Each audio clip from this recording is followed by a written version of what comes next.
Plasma membrane और cell membrane. Plasma membrane क्या होती है? सबसे आउटर मोस्ट कवरिंग होती है। अगर हम एक सेल की बात करें, मान लो ये एक हमारी सेल है, तो उसकी जो आउटर बीच में क्या हो गया? न्यूक्लियस, और यहाँ ये क्या हो गई? Plasma membrane. ठीक है, एनिमल सेल के अंदर ये, और ह्यूमन बीइंग की सेल के अंदर ये क्या हो गया? न्यूक्लियस, और यहाँ पर क्या हो गया? साइटोप्लाज्म, जो मेन इसके पार्ट्स होते हैं।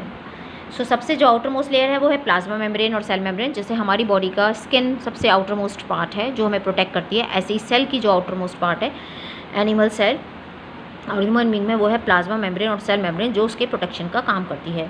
Outer most covering of the cell that separate the content of the cell from its external environment, जो उसको एक्सटर्नल एनवायरनमेंट से सेपरेट कराती है। मान लो अगर हम प्लाज्मा मेम्ब्रेन हटा देंगे तो ये सारा कुछ क्या आ जाएगा? बाहर आ जाएगा।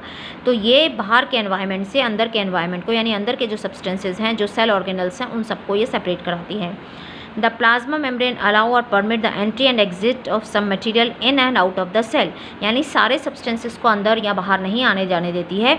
कुछ जो सब्सटेंसेस हैं उनको अंदर आने देती है जिनकी रिक्वायरमेंट है, जिनकी नहीं है उनको अंदर आने नहीं देती। इसलिए इसको हम क्या करते हैं? मतलब ये मटेरियल्स को सेलेक्ट करती है, जो चाहिए उसको अंदर आने देगी, जिसकी रिक्वायरमेंट नहीं है उसको नहीं आने देगी। तो इसलिए इसको हम क्या बोलते हैं? सेलेक्टिवली परमिएबल मेम्ब्रेन, क्योंकि इट्स अलाउ और permit the entry and exit of some material in and out of the cell.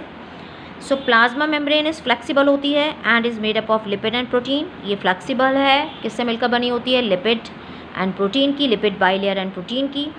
Endocytosis एक बहुत इंपॉर्टेंट प्रोसेस है जो कि अमीबा के अंदर होती है। अमीबा को जब फूड चाहिए होता है, मान लो यहाँ पर इसका फूड पार्टिकल है, सो ये क्या करेगा? ये अपने सूडोपोडिया बाहर निकालेगा और उसको एंगल्फ करेगा। धीरे धीरे क्या करेगा? उसको जाके पूरा का पूरा एंगल्फ कर लेगा। तो ये किसकी वजह से कर पाता है? Flexibility. The flexibility of the cell membrane also enable the cell to engulf the food and other material from its external environment. ये फ्लेक्सिबिलिटी है, तभी तो ये इसके चारों तरफ अपनी सूडोपोडिया बना पा रहा है। ये सूडोपोडिया बनाता है और सूडोपोडिया बनाने के बाद ये जो अपना फूड मटेरियल है उसको एंगल्फ कर लेता है, अंदर ले लेता है। Amoeba acquire its food through such process. कौन सी प्रोसेस? एंडोसाइटोसिस। अब इसके बहुत इंपॉर्टेंट रोल और भी हैं। क्या है? Diffusion and osmosis. अब डिफ्यूज़न क्या होता है? Spontaneous movement of substances. Spontaneous movement मतलब अपने आप से होने वाला। और ये अपने आप से मूवमेंट कब होता है? जब कंसंट्रेशन ग्रेडियंट होता है, यानी कंसंट्रेशन ग्रेडियंट का मतलब है एक तरफ किसी चीज़ की कंसंट्रेशन ज़्यादा है। कंसंट्रेशन का मतलब यहाँ पर क्या होता है? अमाउंट। तो एक तरफ किसी चीज़ का अमाउंट ज़्यादा है और दूसरी जगह उसका अमाउंट कम है, तो वो सब्सटेंसेस का मूवमेंट तब तक होता रहेगा जब तक दोनों तरफ बैलेंस नहीं हो जाएगा। So spontaneous movement of substances from a region of high concentration to a region of low concentration. कैसे? मान लो अमीबा है, पानी के अंदर है। अब अमीबा के अंदर क्या बन गया? उसने अपना सारे सब्सटेंस यूज़ कर लिए, तो उसमें जो सेलुलर वेस्ट है वो कार्बन डाइऑक्साइड बन गई। तो सेल के अंदर कार्बन डाइऑक्साइड का अमाउंट बढ़ गया, पानी के अंदर कार्बन डाइऑक्साइड का अमाउंट कम है। तो क्या होगा? कार्बन डाइऑक्साइड अंदर ज़्यादा है तो अंदर से बाहर चली जाएगी, और ऑक्सीजन का अमाउंट पानी में ज़्यादा है तो, और सेल के अंदर कम है क्योंकि सेल ने यूज़ कर लिया ऑक्सीजन को, तो ऑक्सीजन बाहर पानी से अंदर आ जाएगी। सो गैसियस एक्सचेंज में डिफ्यूज़न बहुत इंपॉर्टेंट रोल प्ले करता है।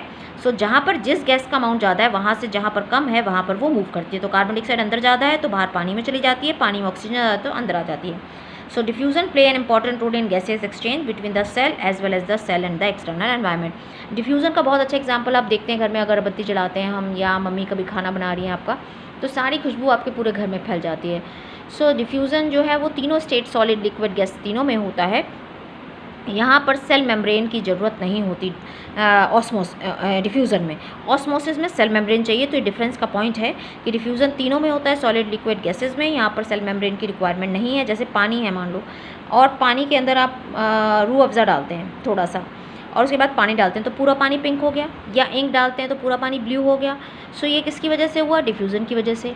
यहाँ घर में मम्मी ने अच्छा खाना बनाया, उसकी खुशबू पूरे घर में फैल गई, तो वो क्या हुआ? डिफ्यूज़न।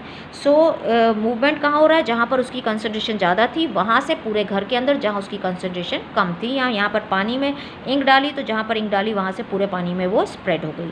सो डिफ्यूज़न जो है वो तीनों स्टेट में है। स्पॉन्टेनियस मूवमेंट है, हाई कंसंट्रेशन से लो कंसंट्रेशन, बट यहाँ पर सेल मेम्ब्रेन की रिक्वायरमेंट नहीं है। ऑस्मोसिस में बस यही डिफरेंस आएगा कि वहाँ पर सेल मेम्ब्रेन चाहिए और वो खाली वाटर के अंदर ही आपको देखने को मिलती है। सो ऑस्मोसिस क्या है? Passage of water from a region of high water concentration through a semi permeable membrane to a region of low water concentration. अगर यहाँ पर सेमी परमेबल मेम्ब्रेन हटा देंगे तो ये क्या बन जाएगा, डिफ्यूज़न। पर अगर सेमी परमेबल मेम्ब्रेन डाल दिया और मूवमेंट दिखा दिया वाटर का हाई वाटर कंसंट्रेशन से लो वाटर कंसंट्रेशन में, तो हम इसको क्या बोलेंगे, ऑस्मोसिस। और ऑस्मोसिस आप बहुत अच्छे से घर में देखते हैं। मैं अभी आपको एग्जाम्पल बताती हूँ। यूनिसेलुलर ऑर्गेनिज्म भी अपना ऑस्मोसिस के थ्रू लेते हैं वाटर। प्लांट सेल भी जो है वो गेन करती है वाटर को ऑस्मोसिस के थ्रू। कैसे, what will happen if we put animal cell और plant cell in a solution of sugar और salt in water। तो यहाँ पर हम बहुत अच्छे एग्जाम्पल से इसको समझेंगे जो हमारे घर में होता है कि कैसे होती है ऑस्मोसिस की प्रोसेस। मान लो आपको मम्मी को चने बनाने हैं, राजमा बनाने हैं, तो वो क्या करती है, पानी भर के उसमें राजमा या चने डाल देती है, या आपको बादाम खिलाने तो बादाम डाल के रख देती है।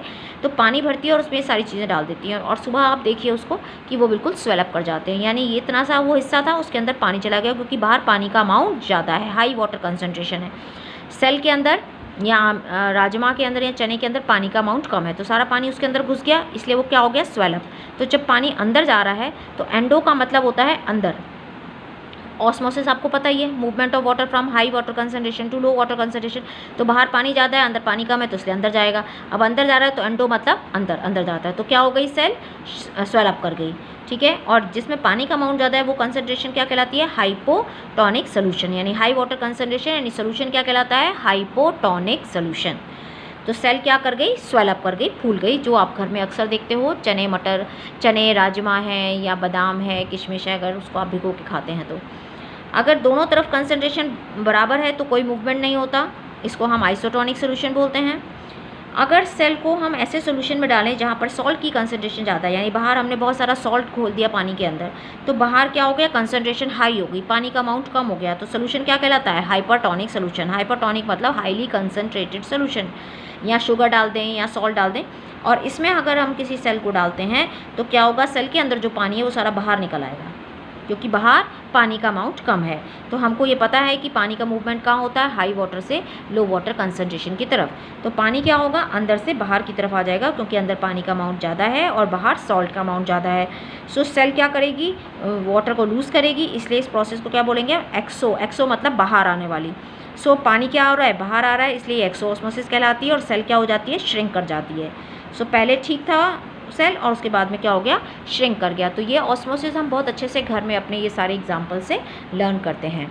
तो इस तरह से ये हमारी प्लाज्मा मेम्ब्रेन और उसके स्ट्रक्चर प्रोटेक्शन तो दे ही रही है। ये भी बहुत इंपॉर्टेंट रोल है, क्योंकि हमारे एक्सटर्नल एनवायरनमेंट से इंटरनल एनवायरनमेंट की जो सब्सटेंसेज हमको सेपरेट करा रही है, तो प्रोटेक्शन दे रही है, फ्लेक्सिबिलिटी प्रोवाइड करा रही है, उसको एक शेप दे रही है, और ये सारे प्रोसेस कंडक्ट करा रही है। तो प्लाज्मा मेम्ब्रेन बहुत इंपॉर्टेंट रोल प्ले करती है।